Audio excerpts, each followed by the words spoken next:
Okay, so hey guys, and welcome back to another Axel 72 video, and in today's video I'm going to be giving my prediction for the Sara Bailey versus Evelin Bermudez fight. And so if you are new around here and you haven't yet subscribed, please do so. Like the video if you do indeed like the video, and feel free to join the Patreon as well. You can request any kind of combat sporting related content and I will try my best to get it out there for you guys.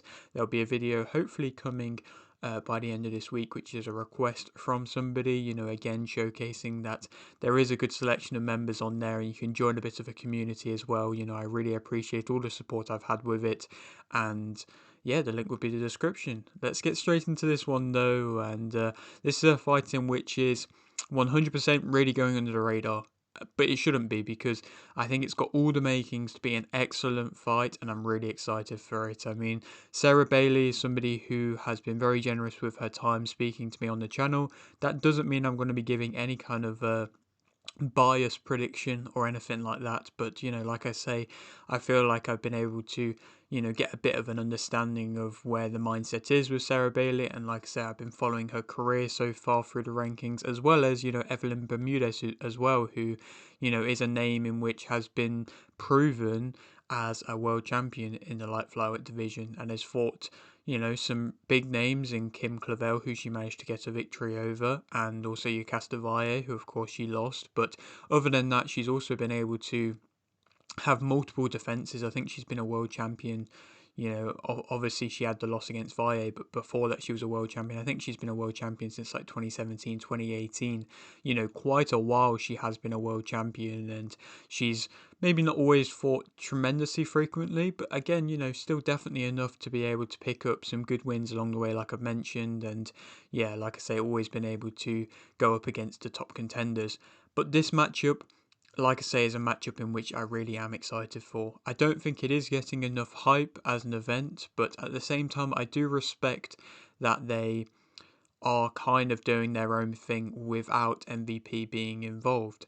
As I believe that MVP would want to have been involved with this fight, and it's not really surprising. I know that Sara Bailey said when I spoke to her on on the channel that she's had talks with MVP. Of course, her last fight was on one of their shows, but she's signed with United out in Canada, and she's been able to progress her career very well, and like I say, been able to get to a world champion and now an opportunity to fight for quite a few of the belts here as a result of that. And so like I say, she's been really a pioneer in Canada, I feel like, for women's boxing, and I think she has the potential to be able to go to the top. This is definitely going to be a tough matchup, and you could maybe argue perhaps it is a little bit too soon, and I think this is definitely going to showcase if she is as good as what the Canadian women boxing fans are thinking, that she can really get to the top, or if it's, like I say, a little bit too soon for her. I mean,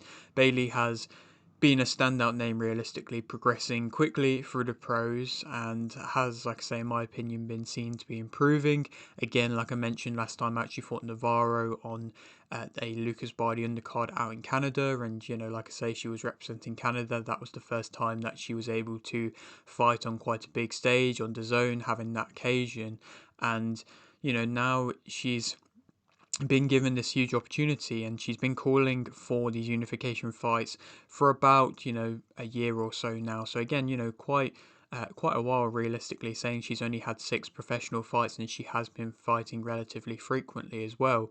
She you know well, in my opinion, I feel like this is quite surprising to still see that one of the champions in Bermudez were willing to give her this opportunity. But, that's kind of because fighters like Bermudez and the other world champion in this division in Juarez, they've kind of been a bit reluctantly, not fighting often enough, and not really wanting to challenge themselves against the top names. But again, that seems to have changed. Like I mentioned, Juarez is now fighting Neri Plata, and Bailey is now fighting Bermudez. So, like I say, this is definitely a good time to be a fan of the lower weight divisions for women's boxing. I think that they are finally getting put on the map a little bit more.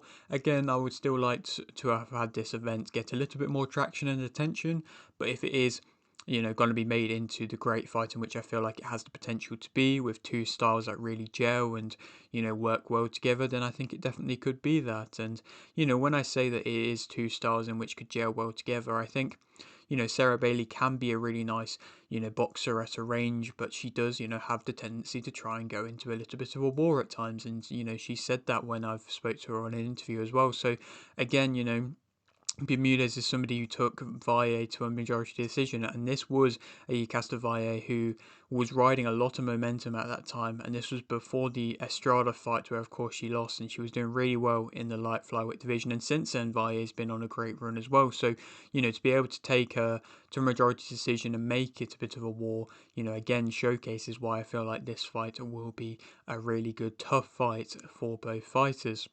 To speak a bit more individually about both fighters, I mean, Bailey, I think she does fight her best at a mid range. I think, early on she's able to feint well, and I think she's got, good timing. I think she's got better timing than that of Bermudez, in my opinion. She leads off a jab well, but differently to that of Bermudez, in which I'll get onto in a moment.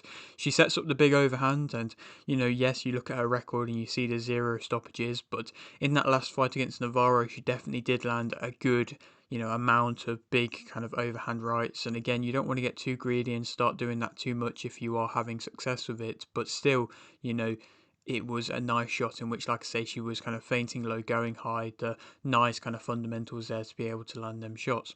I don't think she's greedy. I think she can fight in and out well. Again, I think she's improving with that. And again, it seemed to, in her last fight, last a little bit longer, where she was able to fight in and out, and she wasn't getting into a war straight away.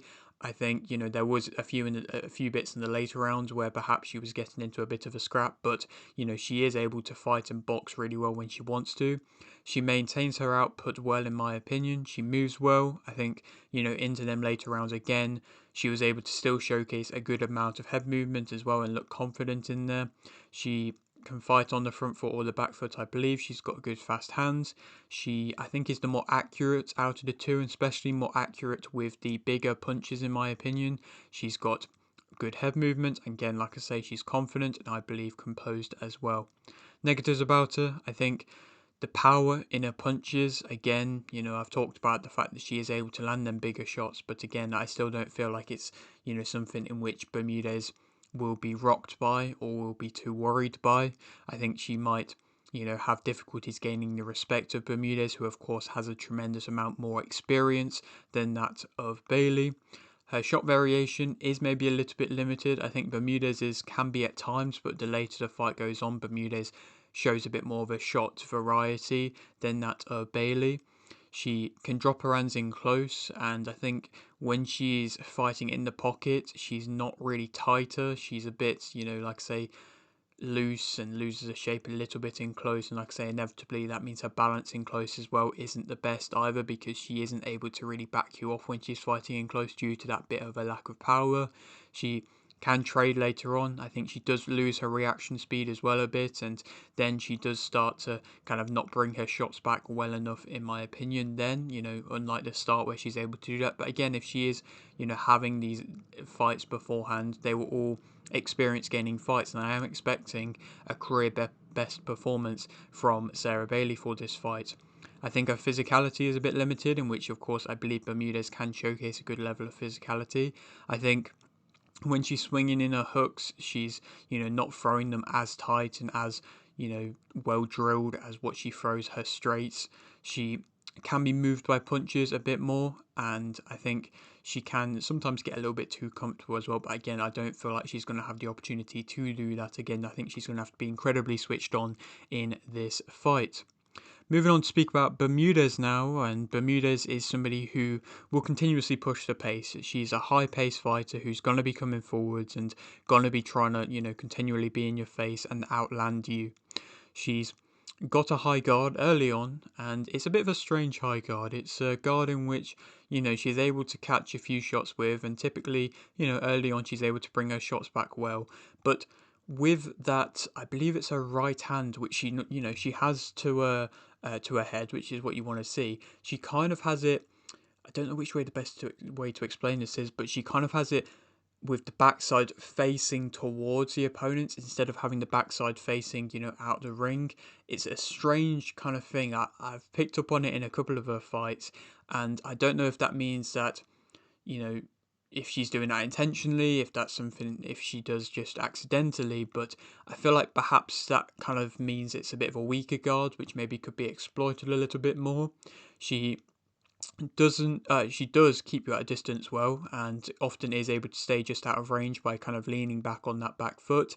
She's basically got a lot of especially early work all off of her straight 1-2, and again, she can push her shots through with the guard in close. She's able to keep her shots straight in close, which is something in which a lot of fighters don't do. A lot of fighters just try and go for the big clubbing, hooks, but if you can keep the straight shots in close, then you can still create and keep that distance a bit, and it does often mean that fighters aren't able to get their own big shots off in close, as a result. She keeps consistent throughout all the rounds, I believe, for the most part, and walks through quite a bit of punishment at times to be able to put her own work on. When she starts to go to the body, I think her body work is probably her most powerful work, and probably is, what could hurt any opponent.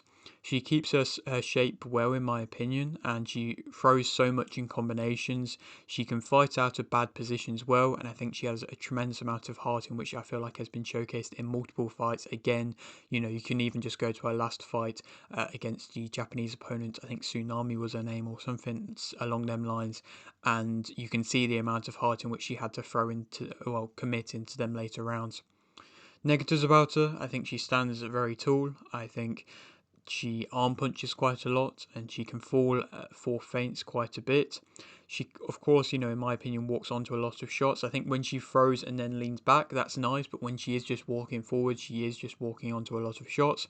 She can come forward quite tensely, in my opinion, and I feel like when she of course, has that guard, it can be a bit weak, like I've talked about.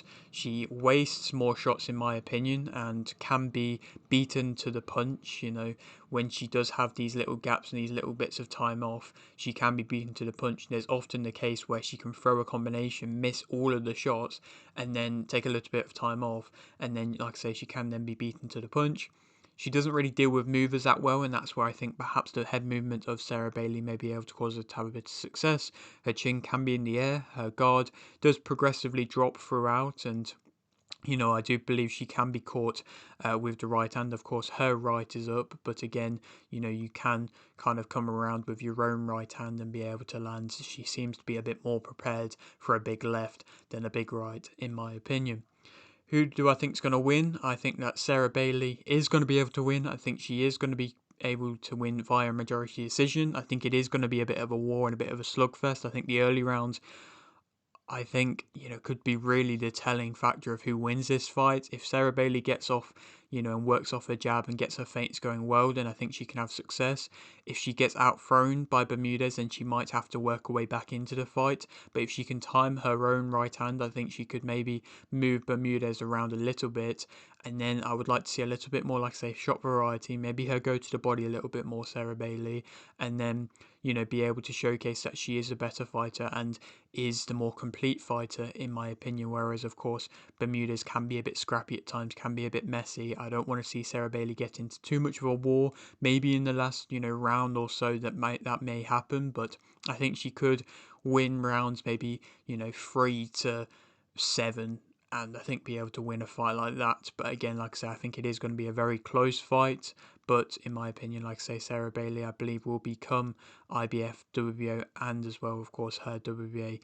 She'll become world champion in the light flyweight division, unified world champion. Then who she goes on to fight again? I mean, if it's such a great fight, then why not see it a rematch, to be honest? I mean, it definitely could be a split decision and a really, really close fight. So why not see a rematch if it's really good? Of course, like I mentioned, Juarez versus Neri Plata is for the WBC belt.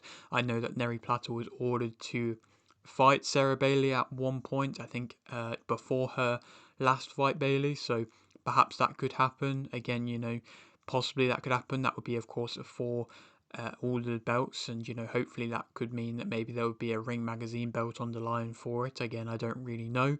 Or if not, somebody like a Moulet is a good up and coming French fighter who's IBO champion, and I'm quite a bit of a, I'm intrigued as what as to what she can do in the scene. And again, you know, she's been progressing quite well, not quite at the speed of that of Sarah Bailey, but she's coming off a good performance herself. So maybe that could be a fight to be made next. But yeah, that is it for today's video. I hope you did enjoy.